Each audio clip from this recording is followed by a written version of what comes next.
Um, I will be giving a talk on mathematical modelling. It's a very introductory talk. You don't need to know a lot about maths at all. So I have just finished my first year of my PhD. So I've spent the first year kind of looking at mathematical modelling and understanding how it works. So hopefully I can give some of that knowledge onto you guys today. It's a very basic one, so obviously it's a very broad topic area. So I'm kind of covering the very basics of mathematical modelling.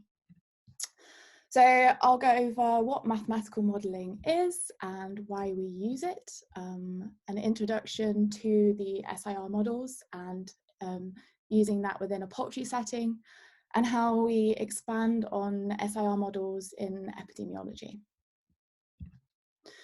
So what is mathematical modelling? So we have a model, and what is a model? A model is basically a simplified representation of a complex scenario in real life. So for example, you take a rocket ship.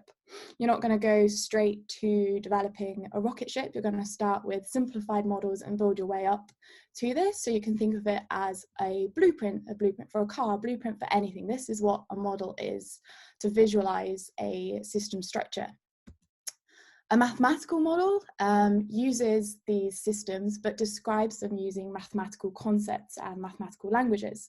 So over the past year, we've obviously been using quite a lot of these models for the COVID pandemic, where, for example, here we have real life data, day-to-day data on the cases this is COVID-19 cases in Canada.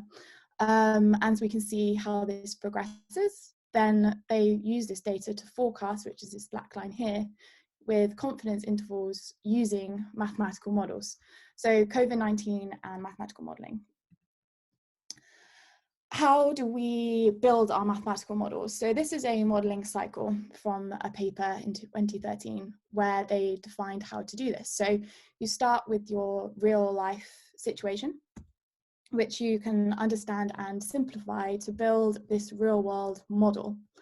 From this, you then use mathematical concepts and languages to build your mathematical model, which you then conduct. So obviously this is quite a simplified thing. So you conduct the mathematical work to get this mathematical result from this, which you then interpret to get real world meaning of these mathematical results. This can then go one of two ways. You validate your model and it fits your real life situation, which is perfect. You've now got a model which fits your real life data. Or you actually find that once you validate, you actually don't hit your real life situation. So you go back to your original model, do this loop again until you actually find something which fits your real life data. Pros and cons of mathematical modelling. Mathematical modelling allows you to simplify something which is complex and might be costly or not time effective. You can add many variables at different stages. So you can go back to your basic model and add variables as you go along. It allows you to make predictions for future events without them actually occurring. And you can see different control measures to change the predictions that you've got within your model. However, you can sometimes oversimplify your model, so what you've actually predicted doesn't fit real life situations. And sometimes these models only work under certain assumptions which aren't realistic for real world situations. So, introduction to disease models. You've probably all heard about SIR models by now with the current pandemic. So these are susceptible infected resistance models, which basically takes a population level approach and takes all the individuals and places them into one of, in this instance, 3 compartments, which we have the susceptible, infected, and resistance compartments. And it uses the parameters here to form ordinary differential equations, which I'll go into later on in the presentation. Examples of SIR models are measles. This is quite a common one of the early SIR models to be developed. The SIR model here was helped with the vaccination program, and it also looked at age dependencies of infectious diseases. Sexually transmitted diseases, which have a heavy focus on contact tracing. But what about in poultry? How can we use SIR models within a poultry setting? So take a flock, for example. So flock dynamics of infectious diseases. This is an example with avian influenza. So take your population of chickens. All of these chickens are susceptible. At the moment, they're in our susceptible compartment of our SIR model. And you have some kind of external force of infection, which brings avian influenza into our flock. This then spreads around the flock as all of our chickens are deemed to be susceptible at this current moment in time. What do we want to know? We want to know the transmission parameter, beta. We want to know the force of infection that is causing these chickens to go from the susceptible compartment into the infected compartment. From this, we also want to know what is the reproduction number, or R0. So R0 is the expected number of secondary cases produced by a typical primary case in an entirely susceptible population, such as our chickens. This R0 value has a threshold value. So within the past year, there's been a big emphasis on what the R0 number is of COVID-19. If this R0 number is greater than 1, the disease will continue to spread. If this R0 is less than 1, the transmission will fade. So this brings us to our compartmental models. So here I've represented our compartments by these 3 little chicks. So we have susceptible individuals, infected individuals, and recovered individuals.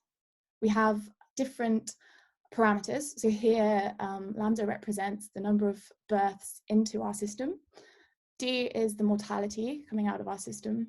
And we have the force of infection and the recovery rate of our population.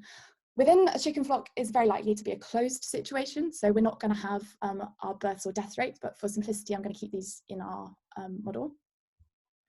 From this, we can build our ordinary differential equations. So that type equation here is not supposed to be there. So we have our equations, which look something like this. So don't be put off, this is quite simple. So we have our change in susceptible over our change in time. So how does our susceptible compartment change over time? So we have our births going into our population minus our transmission parameter and the number of times the number of susceptibles and infected minus the mortality rate of the susceptible compartment. By building a framework like this, we use our arrows to determine whether something is going into or out of the population. So the compartment, sorry. So here we have an arrow going in, so we are adding it to our S. But these 2 arrows are going out, so we're taking them away. And again, it's going in, so we're adding, it's going out, so we're taking it away. So looking at our infected individuals, we can do exactly the same here. And our recovered individuals, we can do exactly the same here. Using our SIR models, we can also work out the R0 value using our beta and recovery rate. You can enter these into any form of coding program. I use R and I use the Shiny app, which helps me make it a little bit more interactive. So I'll show you how a quick demo on Shiny. Let me get my mouse back. Oh. So here we have our Shiny app, which allows us to change, for example, the number of days in which we want to have our system running for, our transmission rate, which we can increase or decrease, and our recovery rate, which we can increase and decrease. And here it will show the change in susceptibles, infected, and recovered individuals over time. You can add different variations of this as you wish. It's also decided to add some subtitles there, which is great. So you can have input parameters into your model. So you typically set up a table which looks like this. So you'd have your parameter down the side, the description of the parameter, and the range of values that this would take within your model and how this would change with your model, and having a look at this that way.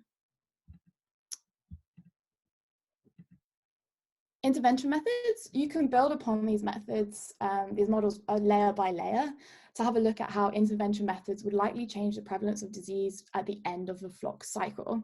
So you can include intervention methods such as vaccination, antibiotics, which my PhD is looking at, flock thinning, washing, all kinds of different things, which may be costly and timely, but if you model it, it's not going to take that long. I have a few suggested courses if you're interested in getting into infectious disease modelling. So there's an introduction to infectious disease modelling by the London School of Hygiene and Tropical Medicine, which is in June. I did this last year and it really helped me with the basics for disease modelling. The Summer Institute of Statistics and Modelling Infectious Diseases by the University of Washington. I'm using that in a couple of months' time to help me with data fitting to my models. Penn State does a Coursera model course on epidemics, which is a free online, you can just do it at your own pace, and you get a certificate at the end of that. And I've also written a blog post with the One Health Poultry Hub on my experiences with training in infectious disease modelling. Chicken Journal Club related talks, so there's one by Tom Rawson on mathematical modelling of Campylobacter dynamics within a broiler flock, which I would recommend you go and check out, and his papers are really amazing as well. Yeah, thank you. So if you have any questions, feel free to email me or tweet me and I'll be happy to help as much as I can.